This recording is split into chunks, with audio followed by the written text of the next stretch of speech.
안녕하세요. 여러분의 말년일기입니다. 이야기 들어가기 전에 구독과 좋아요 눌러주시면 앞으로도 좋은 이야기들을 편안히 들으실 수 있습니다. 살다 보면 가족의 말 한마디가 가장 큰 힘이 되기도 하지만 어쩔 땐 가장 큰 상처가 되기도 하죠. 오늘의 사연은 한 할머니가 아들과 며느리의 속마음을 몰래 듣게 되면서 시작됩니다. 그때부터 그녀의 삶은 큰 변화를 맞이하게 되지요. 함께 들어보시겠습니다. 서울 외곽의 오래된 아파트 단지. 회색빛 벽과 낡은 엘리베이터. 벽에 붙은 오래된 전단지가 바람에 흔들립니다. 아침 햇살이 창가를 스치고 멀리서는 초등학교 종소리가 울려 퍼집니다. 김 여사는 작은 부엌에서 밥상을 차리고 있습니다. 된장국이 끓는 냄새가 좁은 집안을 가득 메우고 김 여사는 혼잣말처럼 중얼거립니다. 오늘도 혼자 밥을 먹어야겠구나. 그래도 손주가 오면 조금은 웃을 수 있겠지. 밥상을 차려놓고는 젓가락을 들었다 내려놓기를 반복합니다. 조용한 집안, 벽시계 초침 소리만 크게 들립니다. 그때 현관문 비밀번호 소리가 들리고 덜컥 문이 열립니다. 아들이 들어오고 며느리는 뒤따라 들어옵니다. 손주는 방방 뛰며 집 안으로 달려옵니다. 엄마, 왔어요. 어머니, 안녕하세요. 할머니, 손주가 달려와 품에 안깁니다. 김 여사의 얼굴에 오랜만에 미소가 번집니다. 아이고, 우리 새끼 왔구나. 얼마나 기다렸다고? 잠시 집안에 웃음이 가득하지만 김 여사의 마음속 한켠에는 불안이 여전히 그림자처럼 드리워져 있습니다. 점심 무렵 김 여사는 창가에 앉아 신문을 펼쳐듭니다. 종이 냄새와 커피 향이 섞여 방 안을 채웁니다. 신문 활자를 눈으로 따라가지만 머릿속에는 온통 아들 생각뿐입니다. 요즘 아들이 왜 이렇게 늦게 들어올까? 며느리 때문일까? 아니면 무슨 다른 일이 있는 걸까? 김 여사는 창밖을 봅니다. 놀이터에서는 아이들이 뛰어놀고 맞은편 아파트에서는 이웃 아주머니들이 빨래를 털며 담소를 나누고 있습니다. 엘리베이터 문이 열릴 때마다 들려오는 소리. 복도에는 김치 냄새, 라면 냄새, 된장국 냄새가 뒤섞여 낯설지 않게 풍깁니다. 그때 문을 두드리는 소리. 이웃 아주머니가 장바구니를 들고 서 있습니다. 어머니, 오늘도 혼자 계세요. 날씨 추운데 감기 조심하세요. 예, 감사합니다. 다행히 오늘은 손주가 온다고 해서 기다리고 있었어요. 짧은 대화였지만 김 여사의 마음은 잠시 따뜻해집니다. 시간이 흐르고 저녁 무렵 손주가 방 안에서 장난감을 꺼내와 말합니다. 할머니, 나랑 같이 놀아요. 그래, 우리 손주랑 놀아야지. 어디 보자, 블록을 이렇게 쌓으면 되는 거지? 아니야, 이렇게 세워야 돼. 두 사람의 웃음소리가 거실 가득 울립니다. 그 순간만큼은 세상 근심이 사라진 듯합니다. 하지만 멀리서 며느리의 날카로운 목소리가 들려옵니다. 여보, 우리도 이제 집 문제 빨리 정리하자. 아들은 대답하지 않고 휴대폰만 바라봅니다. 김 여사의 귀에는 그 작은 대화조차 크게 울려 퍼집니다. 밤이 찾아옵니다. 집안은 고요해지고 손주는 잠이 듭니다. 김 여사는 혼자 거실에 앉아 차를 마십니다. 창밖에는 가로등 불빛만이 반짝입니다. 내가 이 집을 마련하려고 얼마나 고생했는지 아무도 모르지. 새벽같이 일어나 반찬을 만들어 팔고 아들 대학 보내려고 허리 휘도록 일했는데 이제 와서 난 그저 짐일 뿐인가. 눈가에 눈물이 맺히지만 김 여사는 고개를 젖혀 애써 삼킵니다. 이렇게 김 여사의 평범한 하루는 흘러가지만 그 속에는 불안과 의심이 점점 더 깊어지고 있었습니다. 그리고 곧 그 불안은 현실이 되어 김 여사의 가슴을 무너뜨릴 사건으로 다가오게 됩니다. 밤이 깊었습니다. 아파트 단지는 이미 고요해졌고 멀리서 개 짖는 소리와 자동차 지나가는 소리만 가끔 들려옵니다. 김 여사는 거실 창가에 앉아 따뜻한 차를 홀짝입니다. 텅 빈 집안은 너무도 조용해 냉장고 돌아가는 소리마저 크게 들립니다. 그때 주방 쪽에서 낮게 속삭이는 소리가 들려옵니다. 아들과 며느리가 식탁에 앉아 이야기를 나누고 있습니다. 처음에는 대수롭지 않게 생각했지만 어느 순간 김 여사의 귀가 그 대화에 꽂혀버립니다. 여보, 우리 이제 슬슬 정리해야 하지 않겠어? 무슨 정리 말이야? 아니, 어머니 집 말이야. 그걸 빨리 팔고 우리 이름으로 바꾸면 좋겠어. 세금도 줄이고 대출도 갚을 수 있고. 김 여사의 손이 덜덜 떨립니다. 컵 안의 차가 위로 튀어오르며 손등을 적셨지만 아픔조차 느끼지 못합니다. 아들이 낮게 대답합니다. 당장은 좀 그렇지 않아? 엄마도 아직 여기 사시는데. 아직이라니? 여보, 솔직히 말해서 언제까지 이렇게 두고 볼 거야? 엄마 혼자 사시는 거 불안하다면서. 우리 이름으로 해두면 엄마도 편하시고 우리도 준비가 되는 거잖아. 아들의 긴 한숨이 들립니다. 그래, 네 말도 맞지. 나도 걱정되긴 해. 근데 여보, 걱정? 그건 다 핑계지. 솔직히 말해서 우리 힘들잖아. 아이 키우기도 빠듯한데 집 문제 해결하면 숨통 트이잖아. 엄마도 이해해 주셔야지. 김 여사의 심장은 쿵쿵 뛰고 머릿속이 하얘집니다. 그래서 나를 걱정한 게 아니었구나. 내 건강, 내 외로움이 아니라 이 집 때문이었구나. 그 순간 김 여사의 젊은 시절 기억이 불쑥 떠오릅니다. 남편이 세상을 떠난 뒤 홀로 아들을 키우던 시절. 새벽 시장에 나가 반찬을 만들어 팔고 허리 휘도록 일하며 한 푼 두 푼 모았던 시간. 겨울이면 손이 터져 피가 나도 봄이면 무릎이 부어 걸을 수 없어도 김 여사는 오직 아들 하나 믿고 살아왔습니다.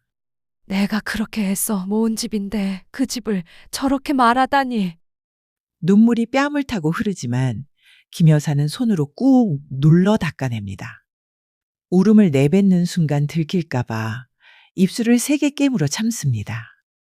며느리의 목소리가 더 뚜렷해집니다. 솔직히 말해서 엄마 계시니까 우리가 눈치 보는 거잖아. 차라리 빨리 정리되면 좋겠어. 그런 말은 좀. 왜? 사실이잖아. 엄마도 연세 있으시고 언젠가 정리될 거면 지금 하는 게 낫지.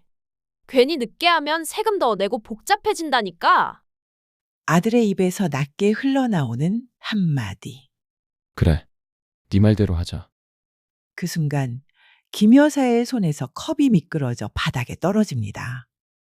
쨍그랑 유리 파편이 사방으로 튀며 집안의 정적을 깨트립니다. 주방에서 놀란 듯 두 사람이 뛰어나옵니다. 엄마, 괜찮으세요? 어머니, 손 안 다치셨어요?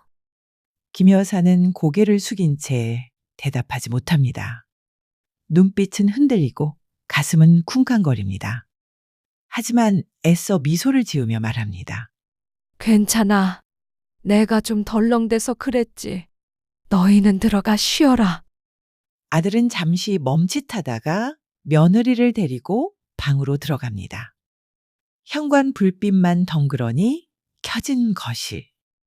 김 여사는 부서진 컵 조각을 하나하나 주워 담으며 속으로 되뇌입니다. 내가 짐이 된 걸까? 내가 살아있는 게 아이들에게는 부담일 뿐인 걸까? 아니야. 이건 분명히 내 잘못이 아니야. 하지만 너무 아프다. 그날 밤 김 여사는 잠을 이루지 못합니다. 침대에 누웠다 일어나기를 반복하고 시계를 보니 새벽 3시. 머릿속에는 아들과 며느리의 대화가 꼬리에 꼬리를 물며 떠오릅니다. 엄마 집 좀 빨리 팔자. 언젠가 정리될 거면 지금 하는 게 나아. 그 말들이 마치 쇠망치처럼 가슴을 때립니다. 내가 정말 돈으로만 가치가 있는 존재일까? 내가 평생 희생한 건 다 무엇이었지? 내 인생은 이제 아무 의미가 없는 걸까? 벽 너머에서 들려오는 아들, 가족의 숨 고른 잠소리. 그 속에서 김 여사는 더욱 고립감을 느낍니다. 침대 머리맡에 놓인 사진틀 속 젊은 시절의 가족 사진을 바라봅니다. 그때 웃고 있던 얼굴들. 남편, 어린 아들, 그리고 자신. 당신, 나 너무 힘들어. 내가 이렇게까지 무시당할 줄은 몰랐어. 당신이 살아있었다면 내가 이런 취급은 안 받았을 텐데. 사진을 가슴에 안고 김 여사는 흐느끼다 지쳐 새벽녘이 돼서야 겨우 눈을 감습니다. 아침 햇살이 커튼 사이로 스며듭니다. 김 여사는 밤새 뒤척이다 겨우 일어나 거실로 나옵니다. 거실 창밖으로 보이는 아파트 단지의 풍경은 늘 똑같지만 마음은 달라져 있었습니다. 식탁에 앉아 멍하니 식은 밥을 바라보던 김 여사의 시선이 오래된 사진첩으로 향합니다. 손때 묻은 앨범을 펼치니 젊은 시절 사진들이 주르르 펼쳐집니다. 이때가 내가 20살이었지. 시집 와서 그 어린 나이에 다 맡아야 했어. 사진 속엔 시골집 마당, 어린 아들, 그리고 남편의 웃음이 담겨 있습니다. 김 여사는 손끝으로 남편 얼굴을 어루만지며 중얼거립니다. 여보, 내가 정말 많이 애썼잖아.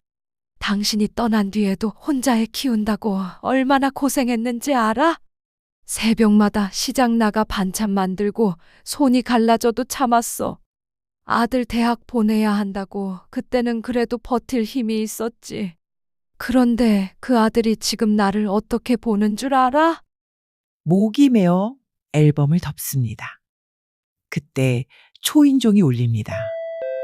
옆집에 사는 박할머니가 들고 온 건 손수 삶은 감자입니다. 김 여사 아침 드셨슈? 내가 감자 좀 삶았는데 혼자 먹기 심심해서. 아이고, 고맙네. 같이 앉아서 먹어요. 두 사람은 소박한 감자를 나누어 먹으며 대화를 이어갑니다. 여사님, 요즘 얼굴이 왜 이렇게 상했어? 어디 편찮슈? 아니에요.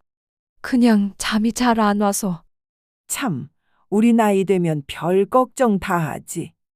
나도 애들 때문에 속 끓다가 혈압까지 올랐잖아. 김 여사는 잠시 머뭇거리다 조심스럽게 속내를 꺼냅니다. 혹시 자식이 부모 집 때문에 다툰 적 있어요? 박할머니는 씁쓸하게 웃습니다. 그게 어디 우리 집만의 일이겠어. 요즘 어른들 다 그래.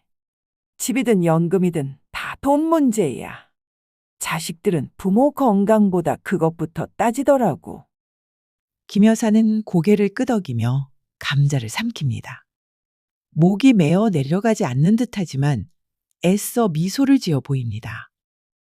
점심 무렵 손주가 뛰어들어옵니다. 할머니, 아빠랑 엄마가 잠깐 나갔어. 나 여기서 놀아도 돼? 그럼 오냐. 우리 강아지 여기 와서 할머니랑 놀자. 김 여사는 서랍에서 오래된 보드게임을 꺼냅니다. 손주와 함께 웃으며 주사위를 굴리고 말판을 움직입니다. 잠시 동안 집안에는 웃음소리가 퍼집니다. 할머니, 내가 이겼다. 아이고, 우리 손주가 최고네. 하지만 웃음이 멈춘 순간 김 여사의 가슴에는 다시 아들의 말이 맴돕니다. 엄마 집 좀 팔아야지. 차라리 빨리 정리되면 좋겠어.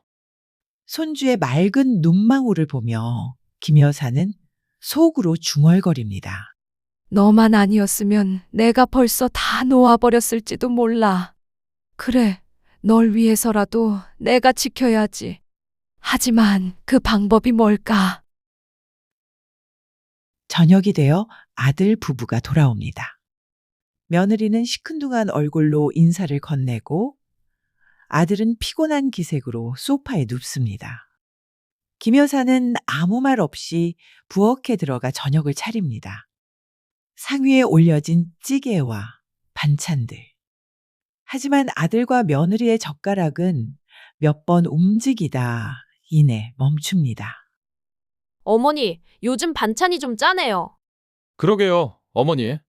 아이 시장에서 반찬 사다 드시면 어때요? 혼자 하시기 힘드실 텐데. 김 여사는 웃음 지으며 대답합니다. 그래, 내가 요즘 손이 좀 느려서 그런가 보구나. 그러나 속으로는 또다시 무너져 내립니다. 내 정성이 이제는 부담이구나. 나는 이제 아무것도 아닌가 보다. 밤이 깊어갑니다. 불 꺼진 거실에 앉아 김 여사는 창밖 불빛을 바라봅니다. 단지 놀이터에서 아이들이 뛰어노는 모습이 보입니다. 그 모습을 보며 마음속으로 다짐합니다. 내 인생을 더 이상 저들에게 휘둘리게 두지 않겠다. 내가 어떻게 살아왔는데, 내가 얼마나 버텼는데, 이제는 내가 선택할 차례다. 새벽녘 김 여사는 잠을 설친 채 부스스한 얼굴로 거실에 앉아 있습니다. 탁자 위엔 어젯밤에 끄적인 메모지가 놓여 있습니다. 재산, 집, 손주, 기부. 굵직한 단어들이 삐뚤빼뚤 적혀 있습니다. 김 여사는 펜을 손에 쥐고 중얼거립니다. 이제는 나를 위해 살아야지. 더 이상 속지 않겠다. 햇살이 퍼지는 오전, 김 여사는 단정하게 옷을 차려입습니다. 거울 앞에 서서 오랫동안 머리를 매만집니다. 오늘은 흔들리지 말자. 절대로. 지하철을 타고 은행으로 향합니다. 출근길 인파에 밀려 정신이 어수선하지만 그녀의 마음은 오히려 단단해집니다. 은행 창구에 앉아 직원이 미소를 지으며 묻습니다. 어머니, 무엇을 도와드릴까요? 집 문제 때문에 상담을 받고 싶습니다. 제 아파트를 정리하려고 해요. 직원은 서류를 꺼내며 조심스럽게 설명합니다. 어머니, 명의 이전이나 매각은 여러 방법이 있습니다. 혹시 자녀분께 증여를 고려하신 건가요? 김 여사는 단호하게 고개를 젓습니다. 아니에요. 자식들한테는 절대 아닙니다. 직원의 눈이 잠시 커지지만 곧 고개를 끄덕입니다. 은행 상담을 마친 후 김 여사는 변호사 사무실을 찾습니다. 작은 상담실, 서류로 가득한 책장, 그리고 중후한 목소리의 변호사가 앉아 있습니다. 어르신, 어떤 도움을 원하시나요? 제 재산을 일부는 사회에 기부하고 나머지는 손주 앞으로 신탁하고 싶습니다. 아들과 며느리는 제외해 주세요. 변호사는 잠시 그녀를 바라보다 고개를 끄덕이며 답합니다. 쉽지는 않지만 가능합니다. 신탁 계약을 맺고 유언장도 남기시면 안전합니다. 김 여사의 손이 떨리지만 목소리는 흔들리지 않습니다. 네, 그렇게 해 주세요. 사무실을 나와 햇빛을 받는 순간 김 여사는 잠시 멈춰섭니다.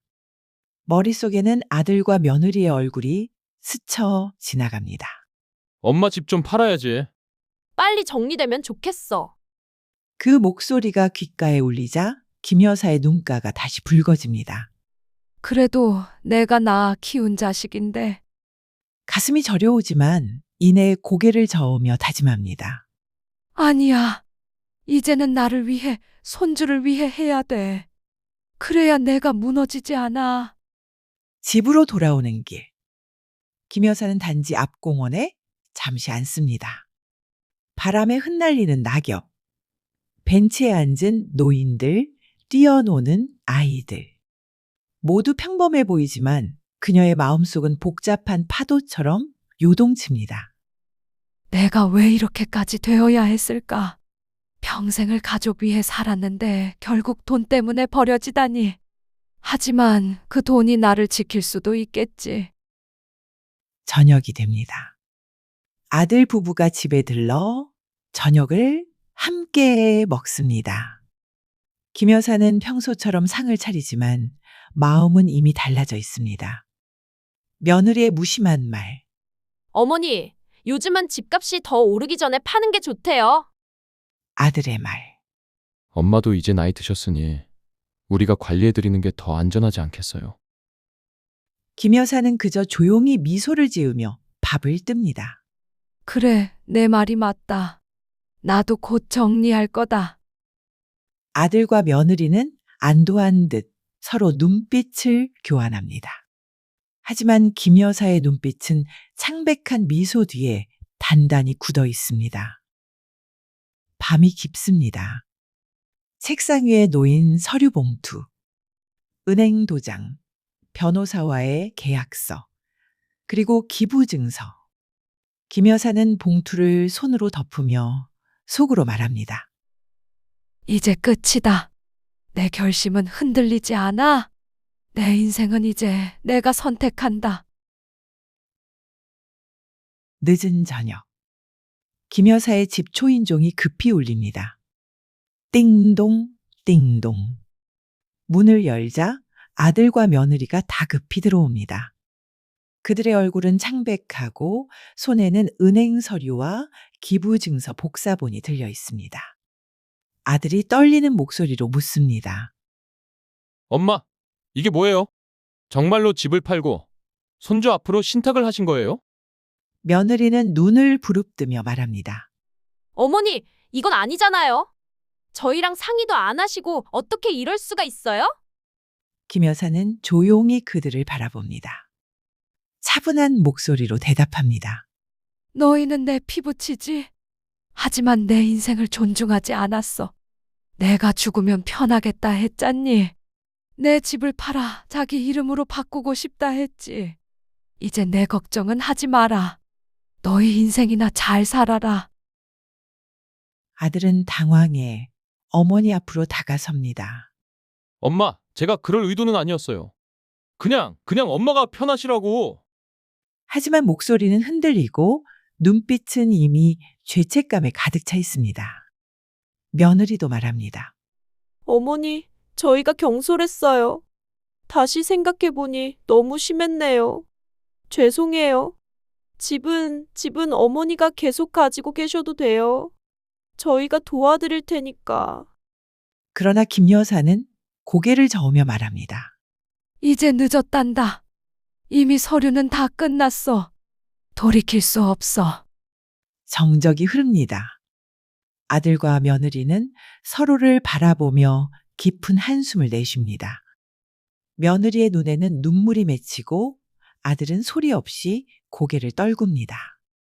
그 순간 손주가 방에서 나와 말합니다. 엄마, 아빠 왜 그래? 할머니 울게 하지 마. 할머니는 나랑 노는 게 제일 좋아. 김 여사는 손주를 품에 안으며 따뜻하게 웃습니다. 그래, 우리 손주는 할머니 마음을 다 아는구나. 며칠 후 아들과 며느리는 소문을 듣습니다. 김 여사가 재산 일부를 사회에 기부했고 신탁을 통해 손주 앞으로 자산을 남겼다는 사실이 아파트 단지 주민들에게 퍼진 것입니다. 이웃 어르신들이 김 여사를 보며 말합니다. 역시 어머니는 대단하세요. 쉽지 않은 결정을 하셨네요. 요즘 같은 세상에 자식들보다 스스로를 지키는 게 현명한 거죠. 김 여사는 고개를 끄덕이며 대답합니다. 이제야 내 마음이 편해졌어요. 돈보다 중요한 건 존엄과 자유니까요. 다시 저녁. 단지 벤치에 앉아 손주와 아이스크림을 나눠 먹는 김 여사. 멀리서 아들과 며느리가 그녀를 바라보지만 차마 다가오지 못합니다. 김 여사는 손주와 웃으며 말합니다. 할머니는 이제 무서울 게 없어. 우리 손주만 있으면 돼. 김 여사는 집 거실에 앉아 창밖을 내다보며 조용히 말합니다. 돈보다 더 큰 상처는 마음의 배신이었어. 하지만 이제 난 자유롭다. 내 인생은 내가 지킨다. 여러분이라면 이런 상황에서 어떻게 하시겠습니까? 재산, 가족, 그리고 내 인생, 어디에 무게를 두시겠습니까? 오늘도 끝까지 함께 해주셔서 감사합니다. 이 이야기가 마음에 남으셨다면 구독과 좋아요 부탁드립니다.